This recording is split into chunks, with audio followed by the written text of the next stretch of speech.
Football is back, and BetOnline is your number one information source for all your sports wagering info with all the up-to-the-minute stats, news, scores, and matchup breakdowns. Get the latest game odds, spreads, and totals from the NFL and college football at your fingertips with BetOnline's real-time updates on statistics, news, and odds. Week 1 all the way to the college football playoff and Super Bowl, BetOnline gives you access to the best football promotions and contests available anywhere online. Head to the website today or use your mobile device to get in on the action. Remember to use our promo code Bleav to receive your 50% welcome bonus on your first deposit. That's BLEAV. BetOnline, where the game starts. Bleav in the Arizona Cardinals. It is the Arizona Cardinals centric specific show where, of course, we talk about the Arizona Cardinals here in the Phoenix metropolitan area. I am one of your hosts. I am Javon J. Love Adams, and with me is a man who not only played professional baseball, not only is he an author and a motivational speaker, he also played in the NFL on that first Super Bowl bound team for the Atlanta Falcons. I am speaking about none other than Ed Easy Smith. What is good, my brother? What up, though, Jay? All the way into October we go, man. Yeah, man. Yeah. So here's one of the things I didn't put on the run sheet, but I already know that I'm going to get to this. You talk about breaking down quarters of the season. So I want to talk about maybe where you see the Cardinals at for 4 weeks in. So after 4 weeks. So that fourth week game was one against they went up to the Bay Area to go and face off against the San Francisco 49ers. Came up short 35-16. And I want to kind of course, get your thoughts on the game. And is there honor in losing? Or is there can you gain a little bit of street cred in losing? I don't know if that can happen, but you were in the locker rooms and in the clubhouses, so I want to get your thoughts on that. We talked about the spread was 14. We talked about it not only on Bleav in the Arizona Cardinals, but also on our radio show, which is every Saturday from 1 to 3 Eastern on SportsMap Radio, that it was disrespectful. And lo and behold, when we picked that that the spread would essentially that it would stand true, that it would ring true. But what did you think about this game as it played out? And I have some thoughts maybe in terms of maybe some bright spot. But what did you think about this game in general? The 49ers are very, very good. And very efficient.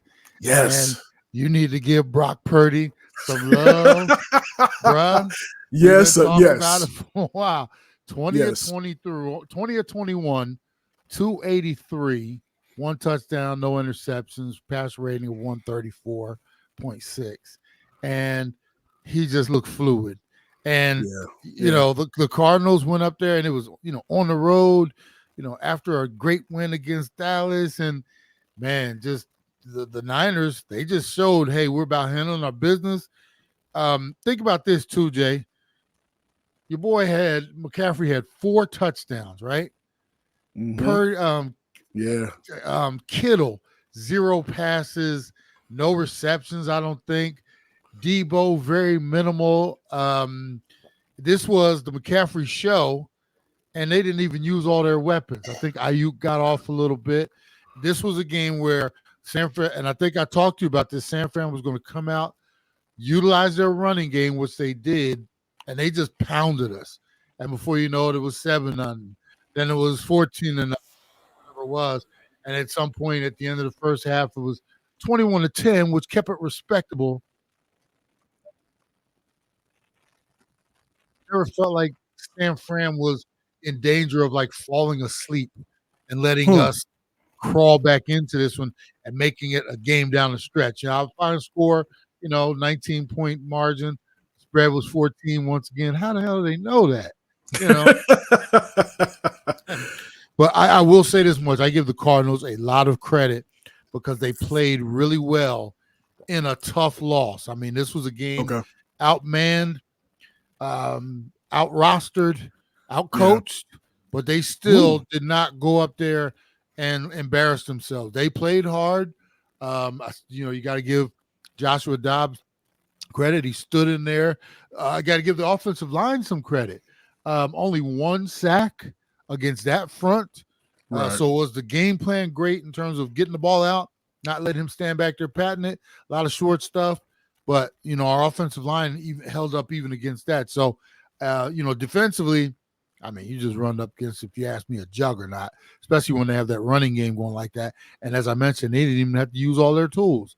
They came with a wrench and Hmm. a little socket or something, and they got the job done. They didn't have to go through the tool bag and get the hammer and this and But nah, they just came up and they said we're going to give you a little dose of one Christian McCaffrey, and we didn't have enough to stop them. That's interesting. So I want to get into that a little bit more. What you said there in terms of out coach, is that just because of where he's at, maybe in his coaching, in his coaching career in this case, or is it sometimes a coach just has more innate skill or ability compared to another coach, or is this something that Jonathan Gannon will kind of grow into and learn from and hopefully become a better coach because of it? Yeah, that's his tenure. That's Shanahan been doing it for a while. Off a great coaching tree. He's a damn near genius. So you got a first year head coach and staff, and they're trying to figure it out. You went up against one of the masters. There's no shame in that because you didn't want, like I said, you didn't get embarrassed.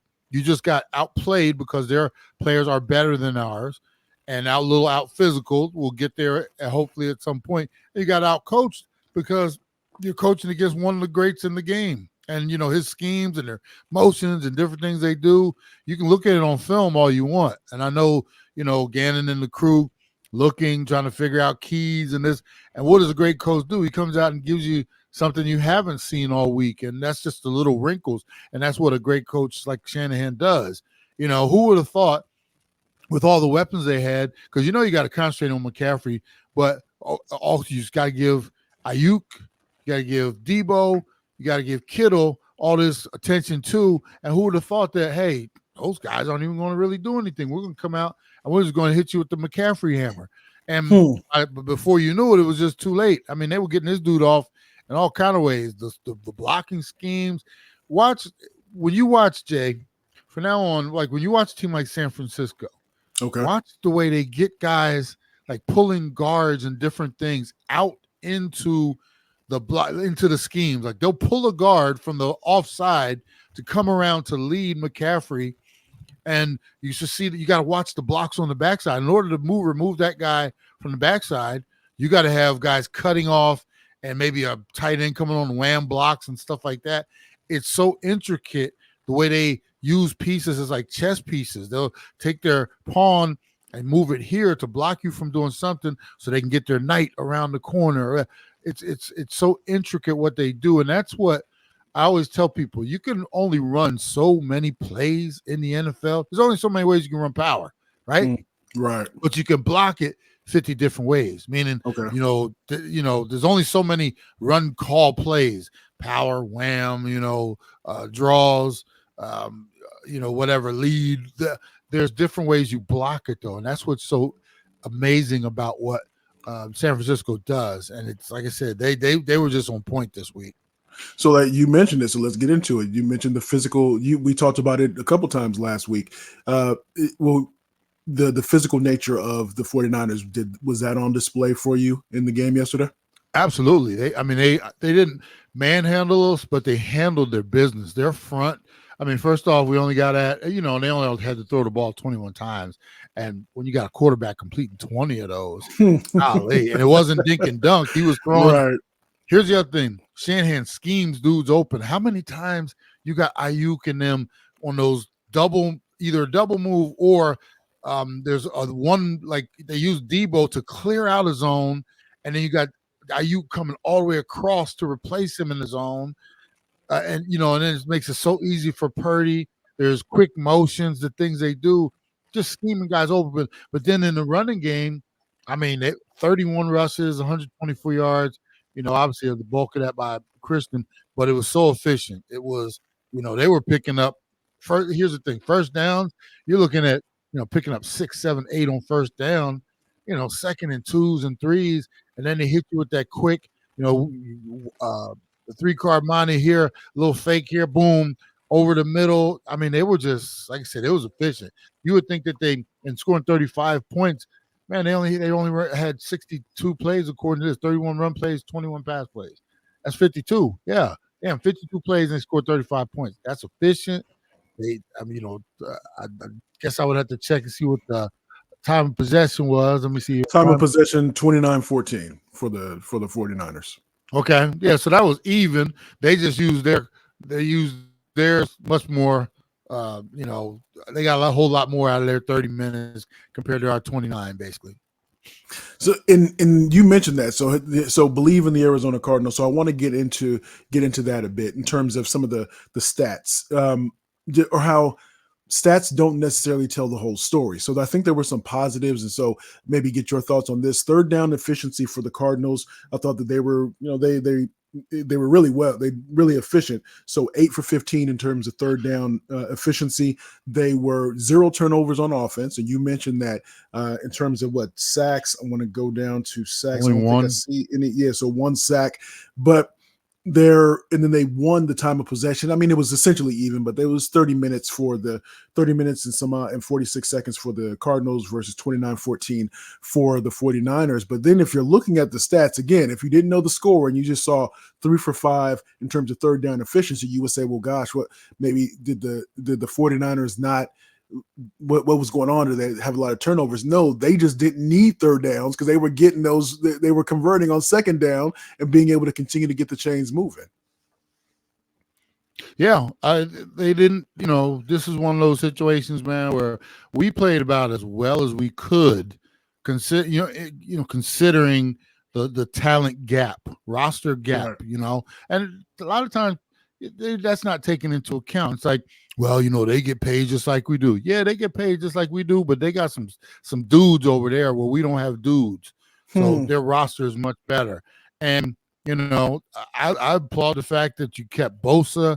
What's his name?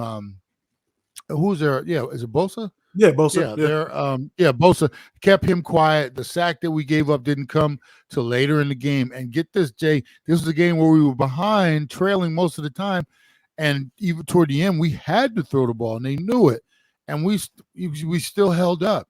This wasn't a game where they just came in and took our lunch money. We actually made this respectable. We actually played hard. And, at some point, you just got to look at it. Like I imagine in the meetings today, they're going to pull out a lot of good from this. I don't think anybody embarrassed themselves out there. We saw some games last week where guys gave up. This wasn't a game. This was a game where you were just outmanned. But, not a whole lot time possession. We managed the ball. Let me see here. Let me check something real quick as far as penalties. Where were we at penalties, Jay? 9 penalties for 55 yards. We could clean that up a little bit. 9 is a whole bunch, but 55 yards isn't a lot. They only had 4 for 21, but so it was a clean game. We played well. We just didn't have the horses to compete with them.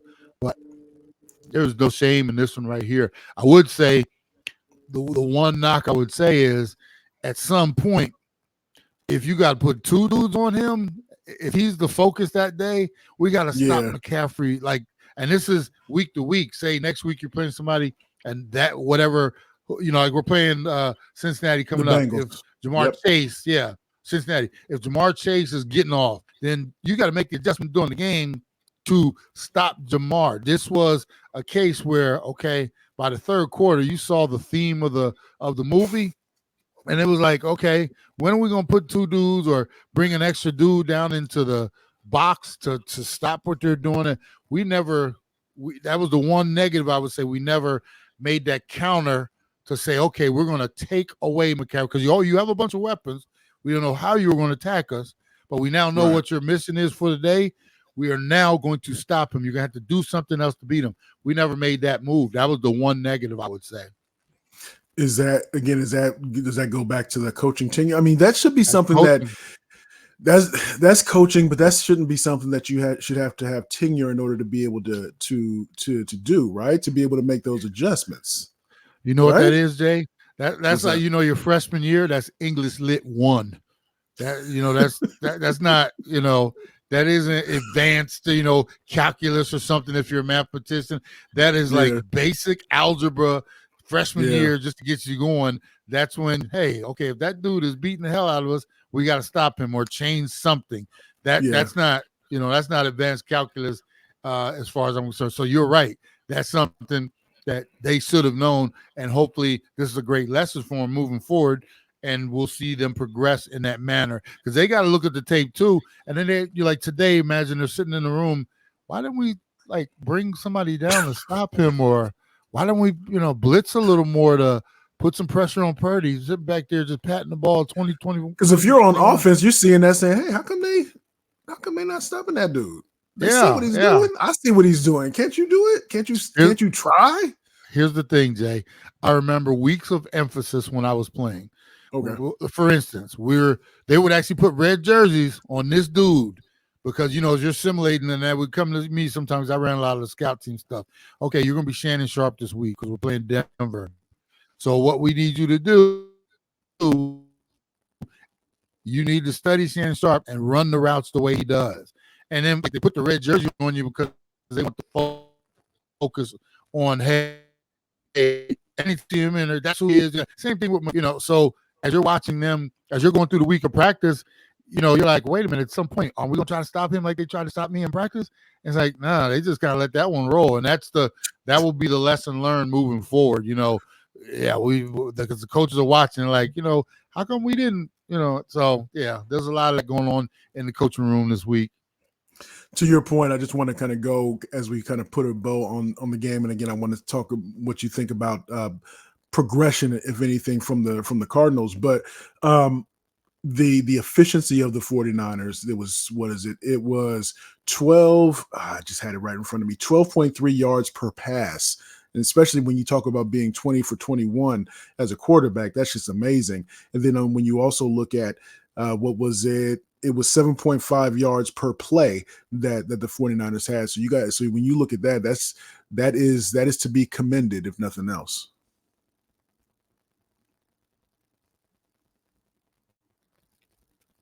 We may have lost Ed there for just a second, but yeah. So when we're talking about that type of efficiency, there's definitely a gap when it comes to just in the talent level.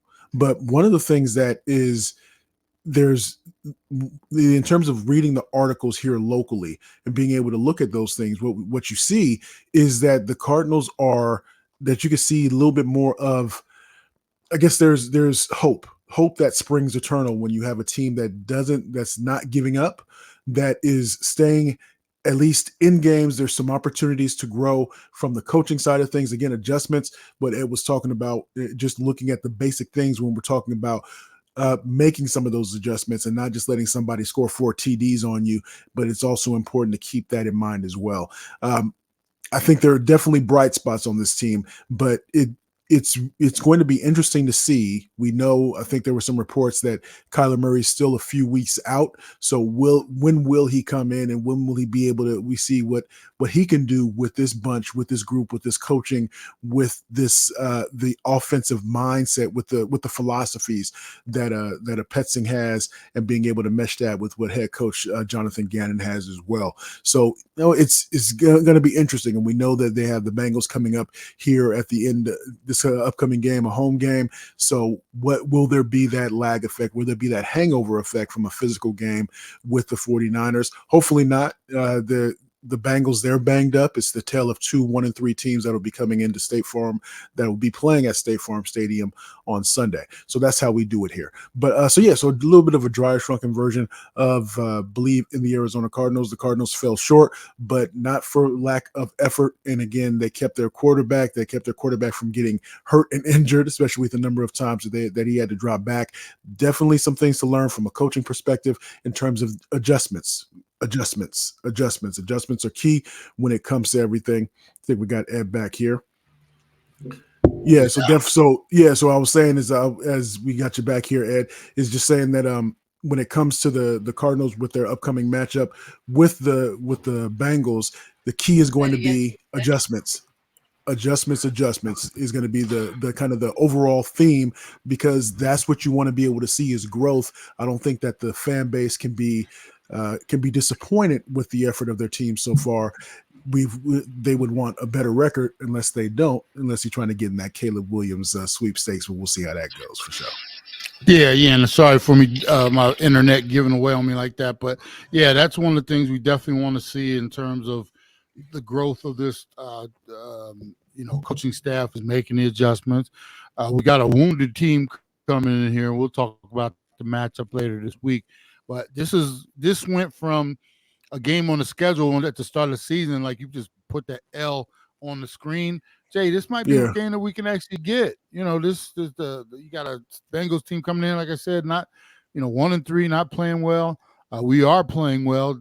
My expectations are now growing for this team in terms of, we thought every week we would be like the beatdown of the week for the most part. Everybody looking for us on their schedule.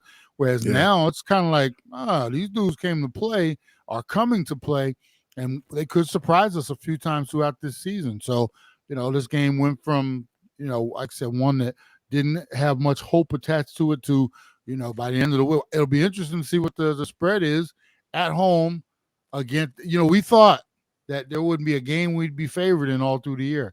This could be our first. This could be our first one. Indeed. Well, leave me with this then. Quarter of the way through, so just finished week 4. What grade or just your overall thoughts for this team? Again, I stay with that competitive. They're competing, so they're not an abomination. They're not a team in which if you have to attend the game that you're going with one of those paper bags over your head. So they're competing, and of course we know that they this game notwithstanding, but they've been in every game, even if they give up a big lead to the Giants, but they've been in every game for the most 3 out of 4 games. So that's kind of, I guess, the what I'm looking at as something that's a positive sign, at least for this first quarter of the season. Absolutely. I would give, the overall grade for the team for me would be C plus B minus. Okay. Yeah, I'm with that. Then you could go down, like if you did coaching and offense, defense, everybody would be in that area. C plus B minus overall and position wise, coaches wise, defense and stuff like that. I think it's been a pleasant surprise. You look at Joshua Dobbs, pleasant surprise as well. Pleasant surprise. No, okay, let's talk about this real quick. I saw the report that the Cardinals are going to continue to keep Kyler Murray like on the PUP list, and he's weeks away. So the speculation that he's ready to go, or that was an ACL quarterback. He's a running quarterback at that. They're probably going to be a little more cautious. And when they say weeks away, my question is he 3 to 4 weeks away, or is it 7 to 8? 7, right. Yeah. So they're being very, mysterious with the time frame. We'll see. But as you mentioned, Joshua Dobbs is doing very well in his absence. And I think he's setting himself up to be around this league for an awful long time. Maybe not as a starter, but somebody's roster. And you would think that the Cardinals would keep him around long term to, if nothing else, to back up Kyler Murray moving forward. I would think so as well. And it's one of those pleasant surprises, because a lot of people were, I wouldn't say he was maligned, but there was hesitancy to think that he would be able to perform as well as he has. Again, he's not going to be a Pro Bowler, but I think you mentioned this last week that he's played well enough for somebody to say that can be our backup. And if he has to play, we don't feel as if that's an automatic L that comes across the ledger. Yeah, he had more throwing yards than Fields again this week, didn't he? Possibly. Oh Lord. So that is Ed Smith. I am Javon Adams. This is Bleav in the Arizona Cardinals. We do this twice a week, so on Monday and Thursday. On Thursday, we will be looking ahead to the matchup and breaking that down with the Bengals, and I'll actually be at that game as well. And so we'll see how that goes. Hopefully, there'll be a lot more of the Cardinal colors in the building as opposed to the Bengals. I don't think that there are that many Bengals fans in the area, but I guess you have Joe Burrow fans, right? So that's why you can have people in the building like that. So as always, we are presented by Bet Online, and as we always like to say around this time, you can